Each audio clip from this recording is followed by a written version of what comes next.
Hello everyone and welcome back to the channel.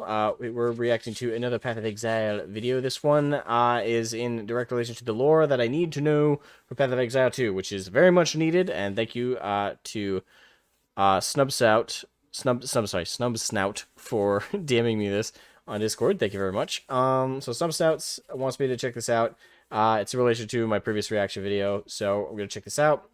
So it's Path of Exile lore you need to know for Path of Exile 2, which is coming out soon. I have played Path of Exile 1 all the way through, at least one time. Problem was, I admittedly wasn't paying attention to the lore too much, so this would be a very good refresher to have. So again, so decent kudos to Substout. Thank you again for DMing me it, and we're gonna react to it. We're gonna check it out now. And yes, for anyone wondering, I am actually live here on YouTube right now, and I am going to be streaming 3 times a week, Monday, Wednesday, and Friday, from 8 or 9 a.m. Eastern Standard Time, depending on the day. I'm not sure how I'll go, probably for like 2 or 3 hours. And in those streams, at any time, you can come in, you can slip in. I'll be playing a variety of games, or I'll be mini painting. So just slip on in and say, and like if you have a reaction request, just hit me up. Be happy to check out whatever videos you guys want me to check out. Is assuming, and please pick things that I can actually commentate on and things you might be interested in my perspective on. It can be something I'm not familiar with, obviously, but it's safely like take your judgment of me and be like, okay, well, this is something I think he might like have some takes on or some opinions on. Because God knows I want to avoid being a boring reactor where I have nothing to say on something because I'm just that baseless in the knowledge of it. But yes, anyway, Path of Exile, lore you need to know before Path of Exile 2, the basics. And this video is by Talkative Try, which I will link in the video description, as I will for all reaction videos to the original content creator. And always make sure to watch their video before any reactions. That should go without saying, but in case it doesn't for anyone out there, please, if you are going to watch a reaction of something, it only makes sense to watch the original. It's common sense, people. Common sense. So anyway, now that's aside, leaving a like on the video, and lore is checking it out. Here we go. By the way, also, before I start, both in the stream chat right now, and anyone who may watch the VOD, let me know if you guys like this stream view, this reaction view, or if I should alter it to something else. Feel free. But the first couple of reactions are going to look like this, because obviously I'm not going to get feedback on that question until this is uploaded. But anyway, let's go. stellar, but many people tune it out due to its presentation. However, it looks like Path of Exile 2 will step up in the story department. To prepare anyone who has not played PoE 1 or did give it a go, but never got into the lore, but wants to know the essentials for Path of Exile 2, I present this video. Path of Exile 1's lore you need to know. I will say this, by the way, I'm going to pause it real quick. I will say this about Path of Exile 1. Path of Exile 1 is probably my second favorite ARPG I've ever played gameplay-wise. My favorite ever was Diablo 2. Diablo 2, especially with the memories I had playing it with my dad. I absolutely loved Diablo 2. It's just got some of the best memories. I love the class building. I played Barb, was like my main... I played all the classes, but I played Barb. And I absolutely love Diablo 2. The tone, the story, just everything about it from the classics back in the day is just... It's just perfect. It is, for me, it was the quintessential ARPG. And to this day, it is still my favorite. That being said, Path of Exile 1 is actually the only ARPG I think I've played that really felt like it was honoring that kind of legacy of what Diablo 2 set forth. Like, way more than Diablo 3 did. Diablo 3, by comparison, was just not anywhere near what I was looking for. it was nowhere near what I was looking for. Yeah. My sole critique on the format is the lower left corner is cut out. Oh, okay. Yeah, that little cut in. Yeah, I can alter that. Yeah, I'll probably fix that up in ending. But anyway. But yeah, Path of Exile, it is the successor to Diablo 2. Where Diablo 3 couldn't be a successor to Diablo 2. And in my opinion, Diablo 4 narratively and tonally tried. Almost succeeded, but didn't quite do it. And gameplay-wise, it definitely didn't succeed Diablo 2 properly, in my opinion. So it's for that reason, from Path of Exile 1, I'm very excited for Path of Exile 2. But again, maybe it's time I give the lore a proper shot. That's something I failed to do. 4. Moana Exiles Talk to Try here with another Path of Nice to meet Exile you, 1 sir. and 2 video. Like the video if you end up liking it, and make sure to subscribe to the channel for future content just like this. Thank you so much for watching. No problem. Topic 1. Rayclast. Almost all of Path of Exile 1 and 2's stories occur on the continent of Rayclast, defined very clearly as follows. Rayclast is a dark, brutal continent, scarred by mysterious catastrophes of the past and inhabited by creatures of nightmare. The very environment challenges exiles who dare explore it. The land is swarmed by monsters, inhabited by restless dead, plagued by vagabonds, despots, and of course, criminals like the player character in Path of Exile 1. We arrive in Rayclast originally as a form of punishment, unknowing that as an exile, those who banished us had far more dastardly intentions. There are tiny settlements across Rayclast, points of fading light in this abyssal void. Yeah, I remember They that. are far and few between. Across these safe havens lies endless troves of danger, That's such a cool boss beasts, design. and invaluable items like uniques and virtue gems, which we'll discuss soon. In Path of Exile 2, it appears most of our journey will occur on the cursed wanderings of Rayclast, though there's always a chance we venture far and wide, or to another realm entirely. We'll discover the truth soon enough. Topic 2. Virtue Gems. Among these treasured objects are arguably the most coveted artifacts across all of Rayclast, Virtue Gems. These magical slags of rock embody all thaumaturgy, or magic, in Rayclast. They are also the skill and support gems our characters use to power almost every single one of our abilities. Yeah, I was wondering what the Every lore virtue is gem behind mined those. from the great mountain. Honestly, like when I first started getting those and started applying it to my character and everything, this might be bad of me because normally I do really love lore to things, but I didn't actually question them on a lore front. I just thought, okay, mechanically, this is just how we get our abilities. I didn't even realize there was going to be a lore tidbit on them, so that's cool though. Like that shows a lot of dedication behind the writing of things. That even something like that a player like me at least would simply like in our heads be like, okay, it's just like a gameplay mechanic. Like you don't really think that there's going to be a lore entry about it. It's cool that there is, but I didn't even think there was, and I didn't bother me that there wouldn't have been, because it's kind of like just getting abilities in games. You don't question like the abilities just kind of appearing as you like level up and stuff, and not have to go to a trainer or anything, because you're just like, it's just a gameplay mechanic. But I mean, hey, I'm totally down for this having some lore to it. Like that more lore is never a bad thing, unless it overwrites previous lore and retcons it unnecessarily. The Beast, which we'll discuss in a few moments. It's theorized that virtue gems are crystallized corruption that feed off the willpower of their user. They allow us to conjure fire from thin air, imbue our weapons with giantish might, and alter our abilities to do the impossible. The number of virtue gems in the wild is unknown, with some equating their quantity to flecks of sand on a beach. But it's well known they all originate from Rayclast and from within the beast's confinements. In the past, civilizations attempted to encase virtue gems in their bodies, which led to catastrophic results, like the Gemlings. We'll talk about some of these civilizations momentarily. Over time, people discovered the best way to wield them was through weapons and other gear, which is why we slot them into our equipment in-game. We receive the immense power that makes sense without the deadly cost. That would be my intrinsic. I mean, like, let's say like something you found like something like that in real life. I'm only gonna pause it a handful of times, I promise. But imagine you did find something like that in real life, like this item that contains these magic powers and gives you abilities. I don't know about y'all, but personally, my first thing to do was put it in an item. I wouldn't try and embed it in me. Like that wouldn't be my first move. So like I'd be like, all right, armor, weapons, shields, guns, in the modern day, right? That would be my first move. I wouldn't stick something in my arm or in my chest cavity because I'm like, oh shoot, cool abilities. So you don't want to. Personally, I don't want to test that shit. To virtue gems, it's certain exiles like us in Path of For Exile Magic Ring, would be unable Lord of the to Rings face style. Tremendous horrors of Rayclast. In Path of Exile 2, this is no different. Virtue gems remain the primary method of increasing our might and pushing further and further into the darkness and corruption of Wraeclast.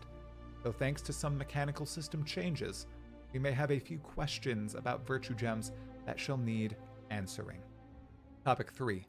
The Vow. Now, let's explore 4 core civilizations and cultures integral to the story of Path of Exile 1, and most likely Path of Exile 2, beginning with the Vow.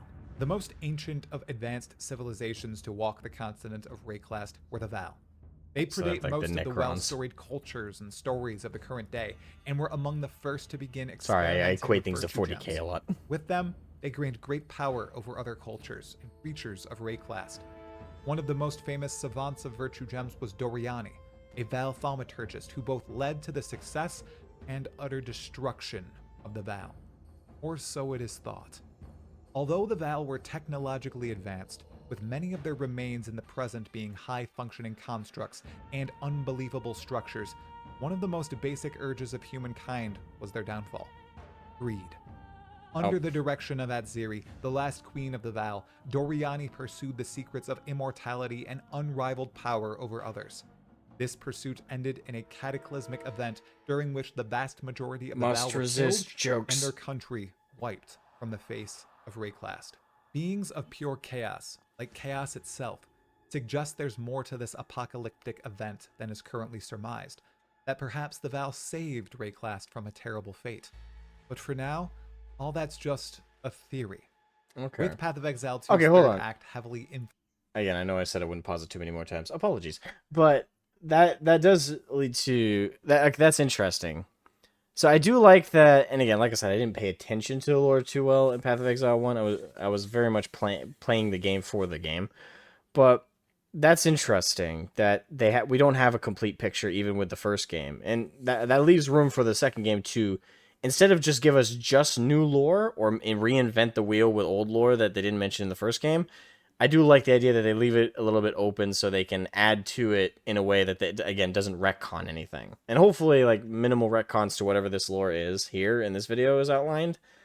I don't like it when games, books, novels, whatever the medium is, I don't like it when it goes back and it's like, oh, shoot, we overrode ourselves into a corner last time, so we can't expand upon it now. So instead of inventing new lore because that's the only route you've left yourself, you go back in time and go, no, we didn't do that. We're starting over. So I do like that they left some of it a little bit more open so they could expand upon it later in the first game. So that's cool. And I, by the way, one thing I support, like, writers do. I'm writing a tabletop war game, grimdark sci-fi universe. I'm writing that as well and developing a war game in the background.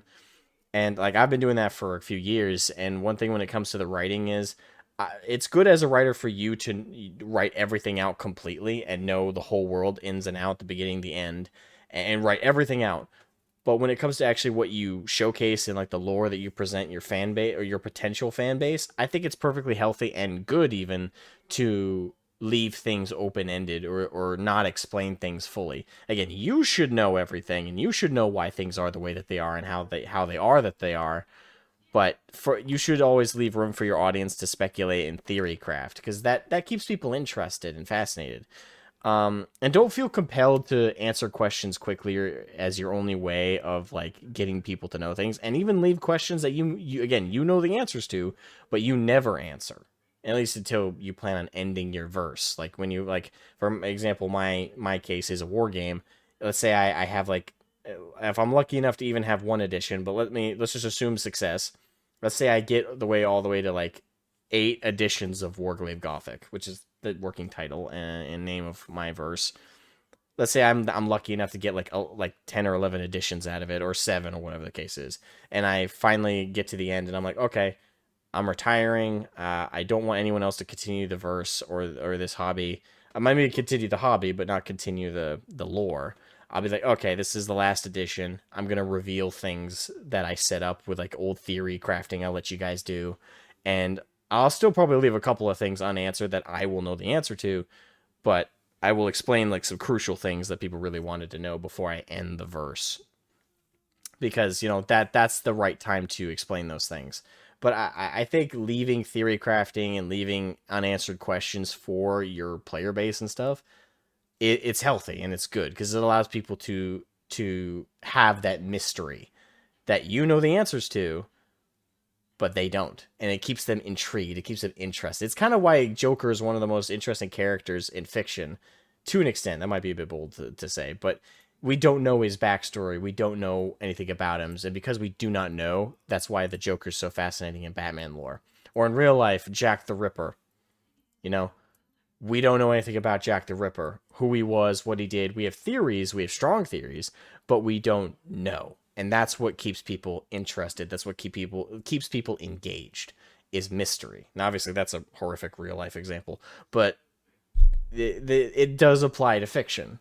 People like mystery, so feel free to make mystery for them. It's good to have the answers yourself, especially if you're going to write things around it. But you don't feel ever the need in your fictional verses to answer everything. Because if you do, what's there for people to stick around and try and figure things out for? Yeah, it's all, you can always invent new stories for them. But I think it's good to also leave unopened boxes of Pandora, you know? Influenced by the vow and exploring their decrepit but beautiful lands, we're certain to discover more about their culture and influence Yeah, that'd be over cool. Rayclast. The Topic veil. 4. The The vow. Karui. Another civilization native to the Karui. cruel land of Rayclast are the Karui. They Karui. live across the Great Karui Archipelago and Yamakanui in tribes, often in combat with each other. Okay, I'm I'm sorry, I'm pausing it so much, but I don't want to speak over it because I do want to pay attention. But that kind of, the way he said that kind of reminded me of Metro Nui, which is a Bionicle thing. Sorry, I'm a nerd. And great civilizations who encroach on the land of Rayclast, most notably the Eternals, who we'll discuss in a minute. Their vast conquest across mainland Rayclast are recounted as legend, and the figures who led their hordes are some of the most well-known in all of history, notably King Kaum and Queen Hiri, Kaum's niece. In Path of Exile 2, it appears we might venture into the Karui afterlife, the halls of the dead, where all the iconic people from Karui legend reside. We're also going to Nyamakanui itself. There, we'll likely learn much more about these Rayclast natives, how their story unfolds 20 years after the events of Path of Exile 1. Topic 5. The Eternals. Descended from distant Rayclast natives known as the Asmiri are the Eternals of the Eternal Empire. Ruled by a line of emperors from its capital of Sarn, the location of the Val Empire's long-gone capital, the Empire conquered a majority of mainland Rayclast and subjected much of the populace to its rule. Additionally, they acted as an extension of the Val in terms of civilization and virtue gem study, with one of their head thaumaturgists, Malachi, progressing virtue gem and thaumaturgy research like an echo of Doriani. They even had an entire horde, bolstered by virtue gems inserted into the being. That artwork goes hard. The Gemling Legions. After years of successful rule by legendary figures like Tarkus Veruso and Emperor Azaro Fretius, the Eternal Empire buckled under the rule of Chittus Perandus and a revolt known as the Purity Rebellion, headed by the rebel Vol. This conflict shaped the continent of Rayclast and enveloped numerous pre-existing factions. At its core, the rebellion focused on the wiping clean of the use and experimentation of virtue gems and thaumaturgy and the embrace of a monotheistic religion. Vol won, but in his victory and ascension to Emperor, Malachi, the aforementioned head thaumaturgist and imaginary descendant of Doriani, tricked Vol. Malachi promised he could bring an end to all thaumaturgy, but ended up spewing forth the cataclysm from within, the Beast, which brought an end to the Eternal Empire, killing the bulk of those who lived across the land and further corrupting all of Rayclast. So the Eternals weren't that eternal. And more on Malachi in the next video.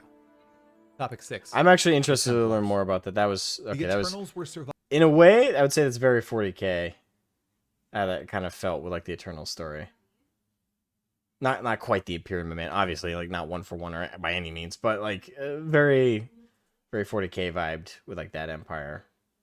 Survived by the youngest of Rayclast civilizations, the Templar of Oriath, a culture devoted to the worship of God and the endowment of an orderly world. These people live on a tiny island off the southeast coast of Rayclast, their country founded by the followers of Innocence, banished by the ancient Asmiri. Though they boast godliness, I don't know why, order, that kind of and reminded me of righteousness, Ithaca their true in actions Greece a little showcase bit. anything but. Their civilization is built on the backs of Karui slaves. Their leaders, the High Templars, are mostly corrupt and knee-deep in following in Doriani and Malachi's footsteps. If you choose to play as a Templar in Path of Exile 1, he espouses as much. It's like his neck. Still, they are the preeminent and most powerful civilization still breathing in Path of Exile 1 for most of the game. By the time Path of Exile 2 rolls around, they are beleaguered and broken, but still alive. Hints point at their possible resurgence, with a new hero at their helm, but nothing is yet confirmed. Topic 7. The Gods. Okay. In the earliest stirrings of the world, mortals could rise to become bastions of power, ascending above their fleshy compatriots. These larger-than-life entities were and still are called gods of Rayclast. Their power was derived from sheer number of worshippers and belief in them, for the most part. This rise to prominence caused them to become immortal, at the cost of their own humanity. Up until the point the beast was created, Sorry. That makes me wonder, and like there might have been a detail in like a prior section that you just mentioned that I should have honed in on more.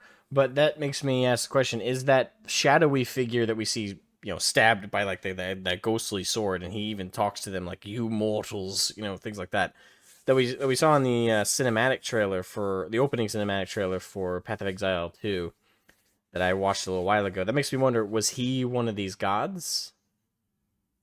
Or is he something else that we've been talking about? Was he a Vow? Was he an Eternal? I mean, I could see him being an Eternal, potentially.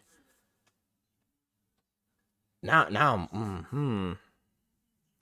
a part of me is leaning towards the God part more, because that mortal man that released the little worms in the ball, he said, like, while I cannot destroy your form, I will make you watch. You do not rule these lands anymore. Little lines like that. That could be referring to the gods, or that could be referring to a prior. That could be referring to a vow, as well as an eternal, by the sounds of it. So he could be a multitude of things. I'm assuming not God, because even though he was super powerful and clearly hard to beat, I wouldn't imagine, unless he's like a lesser god or a god that used to be worshipped but has been worshipped a lot less, so his powers have diminished, so he can be at least taken by surprise. Oh, now I'm super curious. This is really getting me like honed in on. mortals could ascend to godhood using divine power. After the creation of the beast, I do like the new design gods of could these not gods. rise with the help of divinity, but plenty of mortals absorbed power using the strength of corruption. More on the beast next. In Path of Exile 2, the gods of Rayclast should be still alive and well, with many of the most well-known ones dead, killed by the protagonist of Path of Exile 1.